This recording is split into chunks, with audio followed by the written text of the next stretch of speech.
with Stitcher's Supplier. Force negation in the sideboard for Oliver Tomajko. Yeah, a couple of the other lists I saw this weekend looked like they had Force in the main deck. Yep. But he's got it in the sideboard. Either way, still have access to that means of interaction. In the main deck, you are just super linear. You're doing your thing, putting things in your graveyard, trying to go ahead, get those Narcomoebas back to the battlefield, a little creeping chill action. About the only deviation from that plan of put things in the graveyard, make creatures once upon a time, and I mean, that's just enabling that plan, so. That is an interesting one to me, the once upon a time. I think there's two numbers of once upon a time it's correct to play, and I have no idea how to prove this theory, but I really truly believe this. Like, I'm not just memeing here. I think if you're playing once upon a time, you're either supposed to play 1 or 4, and there's no other correct number of once upon a time to play. Okay. Do you have... Nope. Okay. Nope, I got nothing for you, Craig. This is just something I believe. Oh, no. It makes sense to me. I can't tell you why. Willing to put yourself out there with I'm just that? willing to say it. Listen, there's no logic. There's no reason. This is my belief. I mean, the main thing is, like, it's huge when you open on it. Either you're able to reap benefits from just opening on it, so you may as well mize and have that 1 copy, or your deck can leverage its mana efficiently in the late game, and then you want 4 copies, and anything in between doesn't make a whole lot of sense. That's what I got for you. Okay. I'll work on developing the theory. I said it was half-baked. We'll figure out exactly what I'm trying to get at. Hedron Crab is the start from Oliver Tomajko. Yeah, and that's an important one. Yeah, ready to get to some milling action. Meanwhile, over on Rosum's side, Witching Well. There are so many new cards in this deck. Gilded Goose, Emery, Urza, Yeah, the well Astrolabe, Oko. Among the least exciting to me. I agree with that. Mystic Sanctuary. Here's a Hedron Crab trigger. That's going to put a Vengevine into the yard for Tomajko. Tomajko, of course, no stranger to graveyard decks whatsoever. Plenty of experience playing Dredge, plenty of experience playing Hogak. This is a form of Magic Tomajko is very comfortable with. Not much of an explosive start here, though. Just going to pass the turn back to Rosum.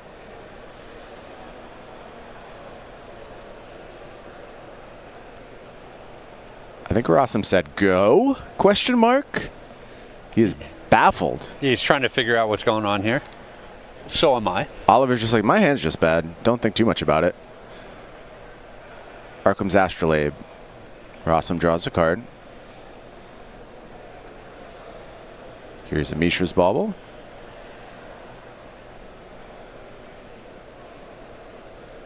And the goose is loose, Craig. It's no elk, but we'll still take it. Right. Well, although... There will be an elk eventually. It could be an elk later. Right. Yeah. Are you familiar with the Untitled Goose game, Craig? I have not played said game, but I've heard many good things. Have you dabbled? I've dabbled a bit. All right, and? It is a good. I enjoyed it quite a bit. I played with my wife, and then my wife went around setting elaborate traps for me for the rest of the week. What does that mean? Well, so like in the Goose game, you're supposed to like distract people so you can steal things from them and just like generally cause mischief. And now she's just doing that to you in real life. Yeah, my life's a hellscape. Good for her. Yeah. Yeah. Wow. And you don't worry at all that you're just giving me some form of inspiration by telling me this moving forward. May as well just lean into mistakes were made here, my friend. Lean into the skid and just let my life go totally off the rails. I'm getting goosed in my home life. I'll get goosed here in my professional life. All right, let's be careful what we say here. Gooses all around. Here is an Urza making a lovely Matthias Hunt token. And yet, Tomajko really does have a rather anemic hand. Yeah, here. just doing nothing, basically. Just going to get that crab going here. A little fetch land action. 2 triggers stacked up from Hedron Crab. Already had a precarious life total, though, and Rosum now basically with all the mana in the world. Yeah. Comes trigger number 1. Finds an Narcomoeba. It's nice. Trigger number 2. A couple of grave crawlers there. That could bring back Vengevine. Getting a little something going. Yeah, but he's really not. I said a little something, Craig. I didn't say a lot of something. Step 1, casting a Gurmag angler, it looks like. Yeah, we're getting a fish onto the board. Okay, there's the angler. Oh, Rosum has a response in Cryptic Command. Follow-up Gravecrawler. Okay. Gonna bring back Vengevine. Cryptic Command, a new addition to these Urza's decks. Pretty scary, honestly. It's a mode of interaction they haven't had previously. I will say, it seems a little clunky in some instances. I wonder if you're just supposed to be playing more engine cards maybe, but they like the setup of Cryptic Command Mystic Sanctuary, and they can get it pretty reliably here. Yeah, they're taking a more controlling approach. To me, it makes sense with Oko solving a lot of problems. Sure.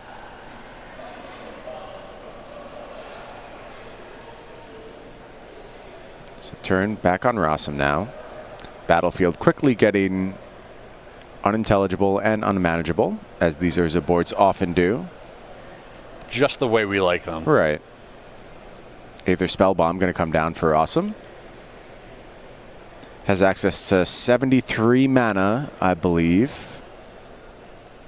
A precise count. And that is a 32/32 Matthias Hunt token, something like that. I believe it's a 6/6. Oh, okay. That was a lot like my Once Upon a Time theory, where I didn't really hash it out all the way. Narcomoeba going to hop in the way of Matthias.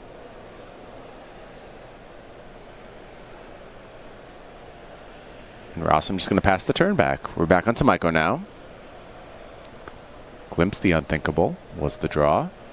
Yeah, and Oliver's hand, unfortunately, has a lot of his payoffs that he wishes he was milling away in it, which means he has less in his deck to mill away. Yeah, and there's basically no way to dump those back into the graveyard in Oliver's deck. We don't have Faithless Looting anymore. There's a way. What way is that, Craig? He's got to cast them. Right. And then slowly cycle them around the graveyard. And then, yeah, maybe they tussle in combat. Okay, there's no good way. Yeah, there is no good way. No exciting way. Rosum recognizes that. Going to cash in that Spell Bomb. Yeah, he's really keeping his life total high here. Makes sense. I think Rosum just needs time. Very happy to just hang out. Going to make some food. Goose continues to be loose. Cash in the well. Yep.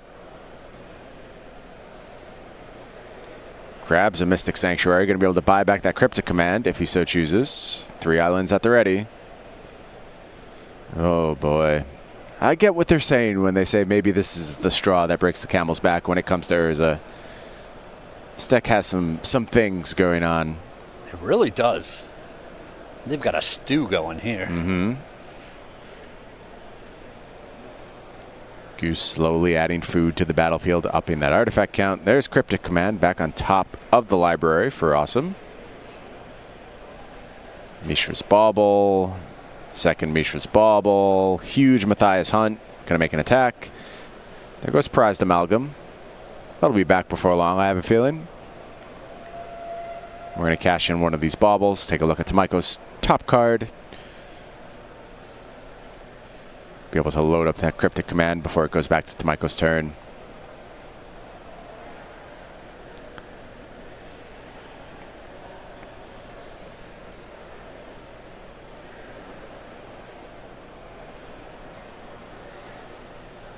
Here we go. Gets the draw from the bauble. Tomajko, another Glimpse the Unthinkable. Yeah, a lot of pocket pairs for Tomajko here. Right. None of them really what he wants to be doing.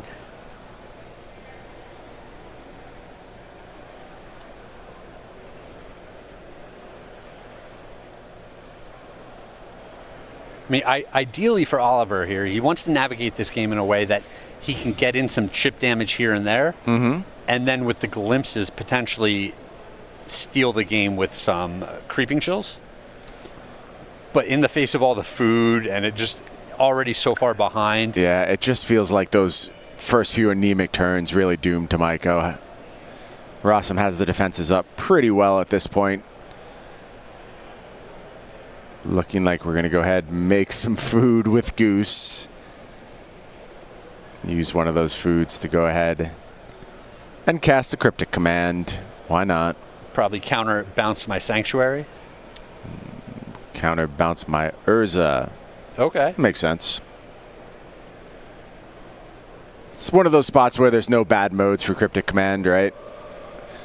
Anything you randomly choose to do with it will probably yield pretty nice return. That makes sense given the second cryptic in Rosum's hand can just get another Matthias Hunt down, try and end the game in a single swing.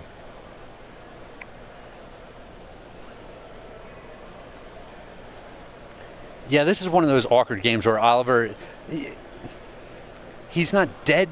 Like, he feels obligated to keep going through the motions. Yeah, I don't think this is scoop territory, but the odds of him winning are super slim. He's dead, right? Yeah. Here's another Mystic Sanctuary that's going to go ahead, put that cryptic command back on top of the library. Yeah, why shouldn't a fetch land put a cryptic command No, on that's top fine. of your library? There's nothing wrong with that. Yep. This is just good magic. It's usually the type of utility I expect out of commons. Second Urza. More Matthias Hunt coming. Good token choice by Matthias. Getting a lot of play at all of our modern opens. Maybe at Legacy opens in the future. I've heard some rumblings. Yeah, sometimes things just work out, right? Yeah. Well, that Matthias token going to go ahead and attack once more. Cash in this bauble. Take a look at Oliver's top card. And reclaim that cryptic command. I bet we're setting up for lethal here. Yeah, just tap down the team, send in my 2 giant constructs. Yeah, I like that. Oliver sees the writing on the wall. Going to go ahead and scoop him up, and that means it's time for a little sideboard action. I think that was just a misstep from Oliver. It wasn't really any matchup problem. It wasn't anything Rosum did. In general, I think given the texture of Rosum's draw, Tomajko's deck is supposed to be able to keep up with that. Oh, for sure. It just didn't do anything. Yeah, if there was a misplay there, it had to be in the hand that Oliver kept. Right, and I don't know how many cards Oliver was on when we started that game, but sure. Could have been some mulligans already happening there. Well, let's take a look at sideboards here. You see over in Oliver's sideboard, we were looking at 4 Fatal Push, 3 Damping Sphere, 3 Force of Negation, 3 Nature's Claim, and 2 Stain the Mind. What do you like from Tomajko? So just confirm, Stain the Mind is the Surgical Extraction-esque card? I'm going to tell you, Craig, I have no idea. With Convoke. No idea. We're going to dial that one up, I think. We'll figure it out at some point, exactly what Stain the Mind is. I can't believe you don't... See... I know a lot of Magic cards, Craig, but it's been a minute since I even heard Stain the Mind mentioned. Tell me about the other cards. I'll tell you what Stain the Mind does. So it's a little weird when you're playing a deck like Oliver is where you want to attack your opponent dead. Here's a Stain the Mind. There we go. You were right. You had it correct. You should trust yourself more. No, I thought I was right. 4 colorless, 1 black sorcery. Convoke. Name a non-land card. Search target player's graveyard, hand, and library for any number of cards with that name and exile them. Then that player shuffles his or her library. So not Surgical Extraction so much as it is... Unmoored Ego-ish. Yeah, what was the 4-mana one back in the day? Cranial Extraction. Cranial Extraction, yeah, thank you. That one I remember for some reason. Dial up those sideboards again. So this is super interesting. Have a card like Nature's Claim when you're trying to kill your opponent with damage. Mm-hmm. It just seems a little awkward to me, but it's possible that card is just still too good and too efficient in this matchup to not play. I think I agree. You have to make some concessions to your linearity. Also, there could be some really unpleasant surprises lurking in this Urza deck. Something like Ensnaring Bridge can just ruin your day. So you want to have outs to things like that 100%. Well, and even if you thought, some people might show up Leyline in the field today. Yeah. That is the cleanest answer for that. Oh, absolutely. Meanwhile, over on Rosum's side, we are looking at 4 Damping Sphere, 3 Fatal Push, 2 Nile Spellbomb, 2 Thoughtseize, 2 Drown in the Lock, 1 Grafdigger's Cage, 1 Assassin's Trophy. Some options here for Rosum. Yeah, there's a lot of good ones here. We love the Nile Spellbombs. We love the Grafdigger's Cage. And it's funny, I think Drown in the Lock is just always on. Right? Like when your opponent's just putting counterspell as many cards as possible into their graveyard, it's possible that Drowning Lock is just better than a more expensive, more clunky card like a 4-mana counterspell. Yeah, I mean, it does a good job controlling like the key engine pieces too. You can pick off a Hedron Crab. Very important to not let them just have that sit on the battlefield all game. So I think Drowning the Lock might have a home here. We'll have to see what Rosum thinks. Obviously, all the graveyard hate coming in, trying to make it tough on Tomajko. Yeah, even on Tomajko's side, something like Fatal Push is very tempting when you want to just pick off that early goose, and it can still take down Urza in the mid game. I can see the draw to that. I don't know if I'd be putting it in my deck. I mean, I'm just scared, Craig. We just saw Tomajko's deck basically fail to itself with the most linear configuration possible. And that points to me that there's not a lot of room to really move things around and get some of these non-engine focused cards into your deck. Sure, it just feels like leaving... Like, Goose is a little bit of a problem. Emery can be a big problem for you if that stays on the board. Right. And Urza is obviously just the massive These are messed up creatures. You're 100% right. I can't argue with you there, Craig. Well, it's time to talk about buying Magic cards again, Craig. And, of course, we do have the non-English sale going on right now. Go to StarCityGames.com/sale. You can get foreign Isochron Scepters, foreign Harmonic Slivers, foreign... weird head crab things, foreign Mirari's Wake. Skull Clamp, come on, man. Oh, you can't blame me for not knowing that art. Who has played with the Skull Clamp in the last 15 years? I know original Skull Clamp art. I have not. Right. Nobody has. I don't even know what that's from. Have you seen that version of the card before? I think it's in one of the Eternal Masters? No, one of the pre-con decks. Oh, okay. Okay. I bought some cards today, Craig, while I was here at SCG Atlanta. You always do. Got myself some foil Abrupt Decays. That was my purchase for today. Did you get the sweet ones? I did not get the WMCQ ones because I think the RTR ones actually look really awesome in foil. They have like these really staunch bright points in the art of the card, and there's also the Guild watermark in foil as well. Is, yep. So I was actually a bigger fan of the RTR ones.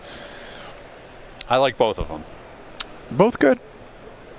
My present pick for the best removal spell in Pioneer. Looks like Rosum going to be on a mulligan here. Tomajko with a keep. Nile Spellbomb. It's a good start. Yeah, it looks like he's got decent action going on. I think he's just contemplating what he wants to put on the bottom. Tomajko has all the engines this go around. I saw a Hedron Crab. I saw a Stitcher Supplier. A little unfortunate that Rosum's going to be able to lead on a Spellbomb, but such is the graveyard life.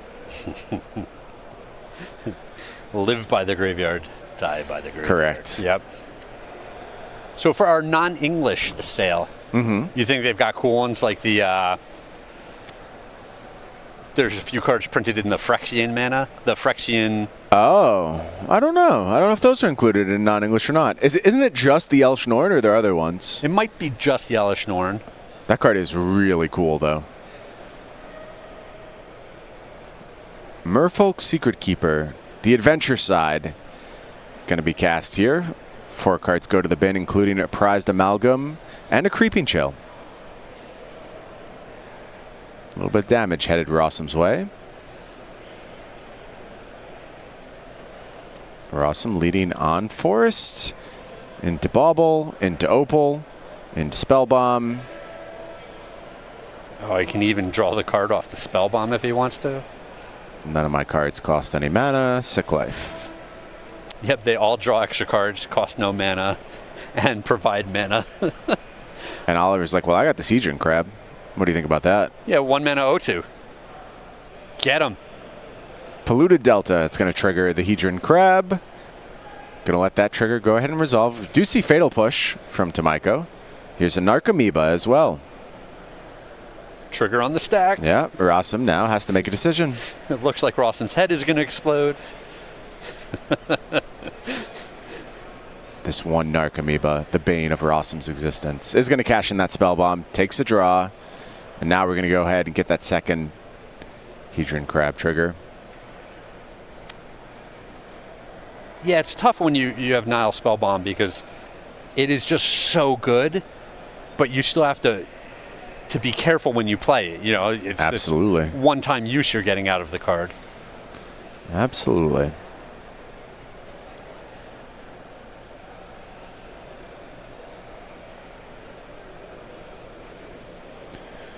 Untapped Overgrown Tomb, Stitcher Supplier, you see a Prized Amalgam, gets a Narcomoeba, gets a Creeping Chill, pretty good. Pretty good hits there for Tomajko. Rosum falls to 14, Tomajko back to 20, and that Amalgam coming back.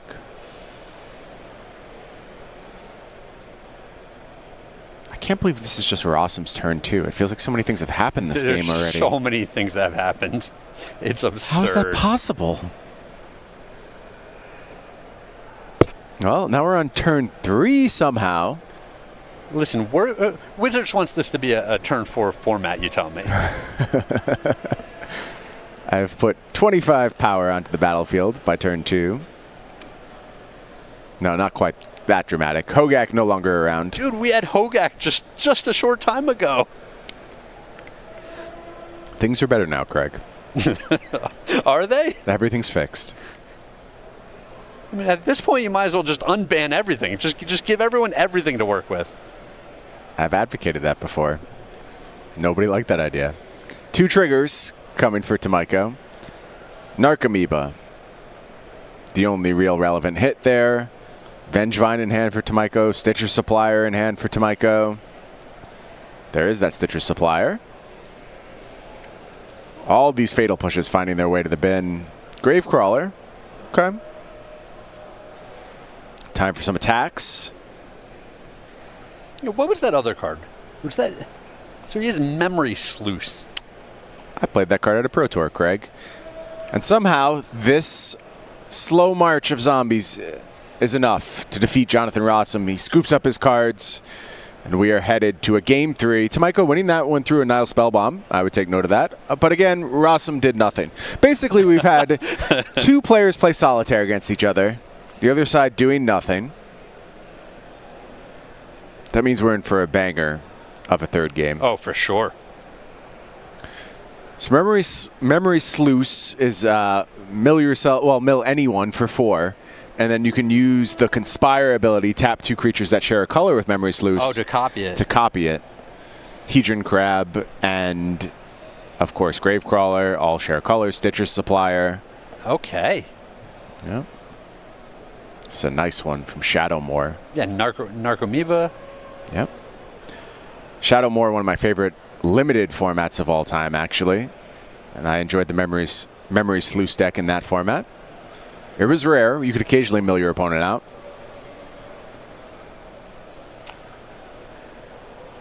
And now we're back there again with the current limited format.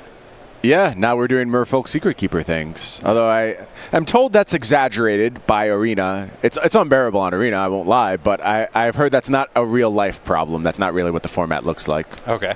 I have no opinions on the real format anymore because I mostly get my limited through Arena, so I don't know what to make of that. I'm sure a lot of people in the same boat as me. I guess what I need to do, Craig, is head to an SCG game night and see if I can find some drafts going on. Every week in October, you can pick up Bark Shadows tokens and sleeves. If you want to know more about where SCG game night is occurring, you can go to go.starcitygames.com/game night. Playmats, sleeves, player bundles, they're all there. It's our creature collection for this month. I like this Bark Shadows one. This is a good one. Yeah, that pug needs to be eating a little less bratwurst. Yeah, maybe. Pug could use a diet. Basically, anytime I get the pun, I'm into that creature collection. That's all that it takes for you? Right. Some of them go very far over my head. So if it's simple enough that I understand, then I'm in 100%. And I understand Bark Shadows. Listen, we're simple people here behind the booth. Right. Yeah. Keep it not confusing. Keep my puns simple. That's all I ask. Keep my elks well labeled. Organize your zombies properly. Oh, what a mess the zombies. Oh. Craig just had flashbacks when I mentioned the Field of the Dead zombies. Yeah, just 20 zombie tokens on each side of the board. We only did it once, Craig. It was a very brief foray into Zombieland for us. But we were so excited. I know. For new standard. I know. Tomajko's hand looking pretty nice over there. Good mix of enablers, grave crawlers, fatal pushes. Yeah, nice stuff. Rosum, on the other hand, not pleased with the initial 7.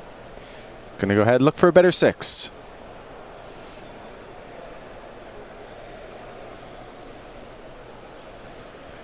Yeah, I haven't really seen anything out of this Crabvine deck thus far. I'd have no strong opinions being formulated from these games. Like I said, it just feels like both players have gotten to do their thing once while the other player did nothing. Seen fail rates from both sides. Well, the games haven't taken 20 minutes each, which is a big plus. I mean, they've still taken 15, and that game was only 3 turns long. Like I said, it felt like eons since that game started, and I looked up and we were on turn 2. What is power creep? I don't know. A lot of actions for a very low cost. Let's not forget those fetch lands, too. Plenty of shuffles. Here we go. Let's get to some shuffling from Rosum. Start with a Scalding Tarn. Snow-covered island. Craig's favorite land. Oh, yeah. Definitely need more of these instead of... Which of the snow-covered lands do you hate the most? That's my question. I don't think I have a strong opinion. It looks like he's got a mix of snow lands in his deck. It's a nice little start. How about a turn 1 Emery? Powerful. Reasonable magic card. You can just cast Mishra's Bauble for free every turn for the rest of the game. Yeah, at least from it your doesn't 1-drop. fuel itself. That's good. That's good. Some powerful magic cards in this Simic Warza deck. Let's see how fast of a start Tomajko can get off to. Yeah, I guess you're just super incentivized to answer this Emery, because if you ever set up Emery, Nile Spellbomb... Oh, mama. GG. Yeah. That one's hard to overcome.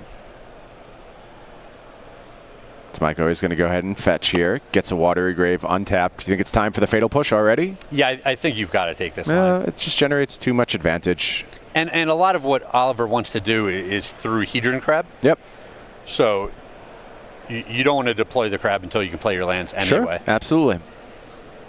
Yeah, I think Fatal Push was the right call there. Meanwhile, we're going to head back to Rosum eventually. Rosum having a bit of a think here. Going to go ahead and bobble. Takes a peek. Takes a draw. Finds another bobble. Takes another draw. Finds a land. Any other payoffs in hand for Rosum?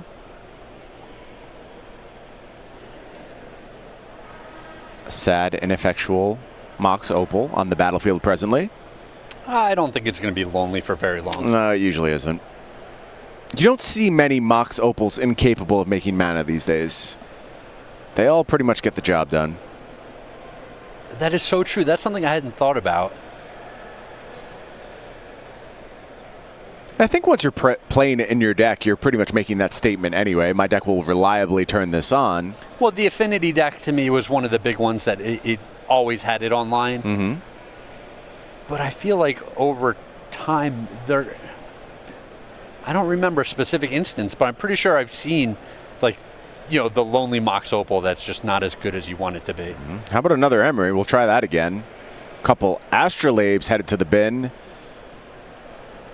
And not the worst case scenario for Oliver, but not good. Only turn 2 again. Right. We have played a lot of spells. And now Oliver's going to get to work on his graveyard. Does have access to a Gurmag Angler this turn, should he want it. Yeah, he'll have plenty of resources to get that onto the board if he wants to. Looks like we're going to resolve triggers one at a time here. Prized Amalgam hits the bin. Now we crack Verdant Catacombs.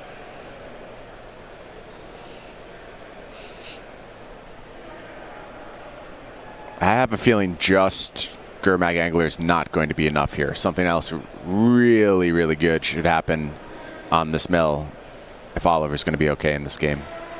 I agree with you, but there's also the possibility that that's just the best thing he can do this turn. Yeah, I agree. I think it was. I'm not questioning the play. I just think like it was at a point where you needed something good to happen from your graveyard, and that's what this deck lives and dies by, right? Sure. These blind flips. What are you going to hit? Rosum isn't so set up yet. I can see just another really big turn next turn, maybe involving 2 Vengevines, and those will bring back a bunch of prized amalgams, some creeping chills in there. But potentially, Oliver's still very much in this game. Sure, does have access to a Stitcher Supplier. It looks like another fetch land in hand as well. Maybe another Hedron Crab. Not 100% sure on that one. So yeah, a crab with a fetch land and a Stitcher Supplier would be just a boatload of cards. Yeah, Emery coming online now, though. Uh-oh. That's the big payoff that Jonathan was looking for. That was a Nile Spellbomb off the top for Rosum. Huge find. Emery now online.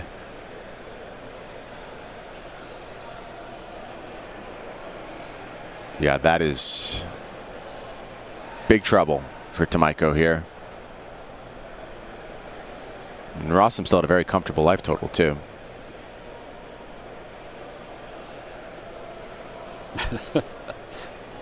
Oliver killed his first play. Yeah. His opponent's first play. Yeah. And then deployed a 5/5 on turn 2. Yeah. Not very good.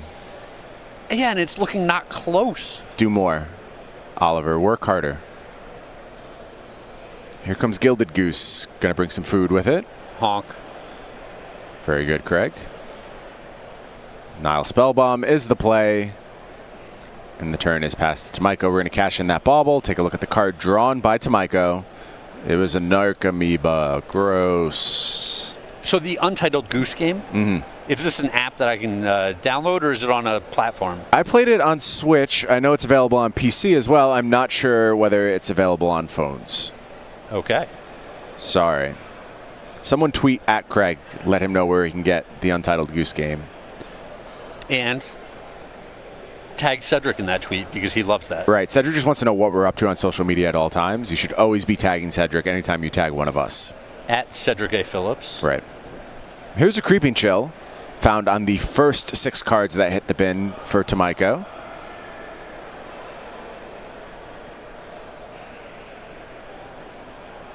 Step 2, Stitcher Supplier. He's trying to spread out the mill here. Yep. Makes a lot of sense. Which he has to do. Spellbomb's going to be cashed in now. Prior to the Stitcher Supplier. Yeah, I mean, casting the Stitcher Supplier triggers the Vengevine. Right. And Jonathan wants to not allow that Vengevine to come in. Makes sense. So, Oliver's Graveyard. Exiled. Or maybe that was after the Stitcher Supplier put 3 in the bin? Maybe my timing's off because I see Oliver reaching for a fetch here. Although he could be doing this in response to the Stitcher Supplier trigger. I think he's leaving that on the stack. Okay. So that he doesn't mill the land he wants to find with his fetch land. Makes perfect sense. Let's see how many cards hit the bin here. If it's 9, we'll know this is in response to the Stitcher Supplier trigger. And can we count to 9? 9's a lot. I'm gonna leave that up to you. They don't pay me to count here on the SCG Tour. Pay me to say words, I think. I don't really know what they're paying me for, actually. Here's this first Creeping Chill. Going to bring Rosum down to 9. No payoff there. And now there should be one more mill from the Stitcher Supplier. There we go. Narc Amoeba. Gravecrawler. This looks okay. Yeah, obviously the Nile Spellbomb is a big problem, but he's hit enough of those Creeping Chills to really pressure Rosum's life total. Yeah, and the Hedron Crab coming up huge is just a persistent source. I mean, this was like kind of the role it played in the Hogak decks as well, where you just would rebuild after your opponent's graveyard hate. 100%. You just plow through it. Rosum down to just 4 now. And Rosum's in danger. That was that big turn we were talking about. And it makes sense. When you have 2 Hedron Crabs as well as a fetch land ready to go. Yep, fetch land, 2 Hedron Crabs, the Stitcher Supplier. A lot happened that turn. Rosum drew another spell bomb. Step 1, Astrolabe. Yeah, I think he wants another card right away. This is one of those awkward spots where it's possible Rosum just isn't able to use all of his resources before he loses the game. Right. So he has a food. He has a goose that can make more food. And you see a head shake there from Rosum. Yeah, he has access to the spell bomb, but he doesn't have the mana to do all of these things. Here comes the goose. It is loose. Second food. Mystic Sanctuary. That would enter untapped. I don't think any targets in the graveyard presently. So maybe you want to wait on that if you're Rosum? No, going to deploy. Am I misreading one of the lands here? We don't have the island? So he used it to play the Nile spell bomb. Gotcha. Yeah. Thank you, Craig. So it looked like he came into play tap, but he's using the mana. Good catch. Well, now the turn's back on Tomajko. Crab, zombies, fish, jellyfish, all at the ready. And step 1 is an attack with all of those things. The geese are going to have to do a little blocking here. 3 damage heads Rosum's way. Going to fall to just 1. What's the follow-up here from Tomajko? It's another Narcomoeba. Another Gravecrawler. Looks good to me. And just sends the turn back to Rosum. This is the Hogak deck in a nutshell. Do you remember all the graveyard hate it was able to overcome by just playing dumb 2/1s and 1/1s and finding beatdowns that way? We're seeing it happen again. We are. I mean, Oliver has had access to a lot of his graveyard at different points in this game. This is true, but this is the 5th turn for Rosum. Yep. Has played 2 spell bombs. I mean, you can't expect much better than that realistically in his configuration. I agree with you. These Simic Urza decks don't have some of the hate cards like Ensnaring Bridge that would really lock up this game that some of the other decks have. Right.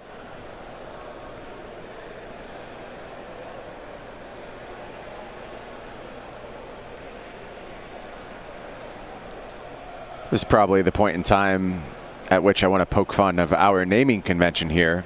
The no word of invention. Yeah, there's no word of invention. Yep. I think it should probably be Simic Urza. Yep.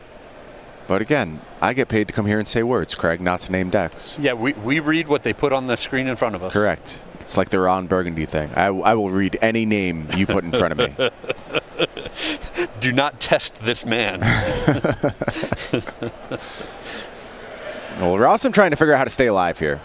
And it's a tough question. Did cash in some food on the last turn. Up to 4 now. Going to go ahead, break that spell bomb, take a look at another card off the top.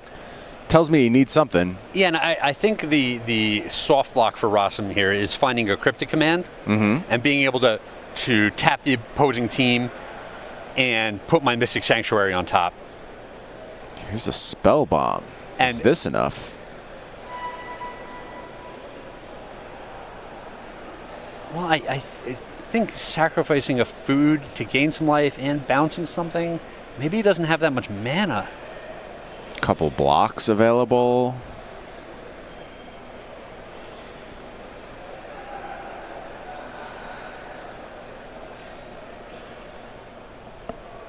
Rosum really agonizing over his choices here.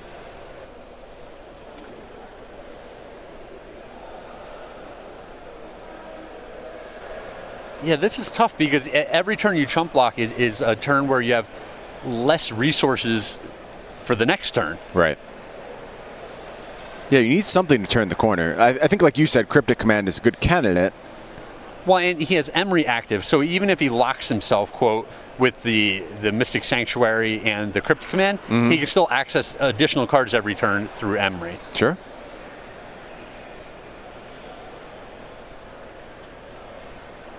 Yeah, Rosum doing what I like to call frustrated math right now. Yeah, and he's also in a position where, another Creeping Shill potentially just kills him. Sure. It looks like Rosum just going to pass the turn here. Things headed back to Tomajko's way.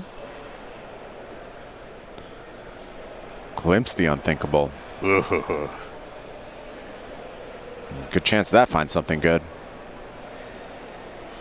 Yeah, and Rosum didn't even want to tap the Emery to get the Spellbond back. Right. Must just need to crack that food in order to survive.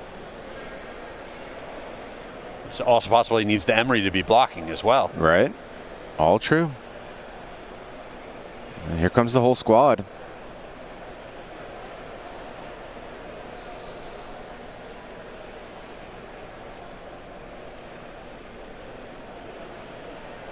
Yeah. Eat your Stitcher Supplier, chump block the Angler, gain 3 life. Still looking real bad. Yeah, not super pretty here. Here's Glimpse the unthinkable. Creeping Chill right off the top, and that is going to get the handshake. And Oliver Tomajko takes down Jonathan Rosum 2-1. Craig, we came into this match, we were looking for a solution. We wanted to see something that could challenge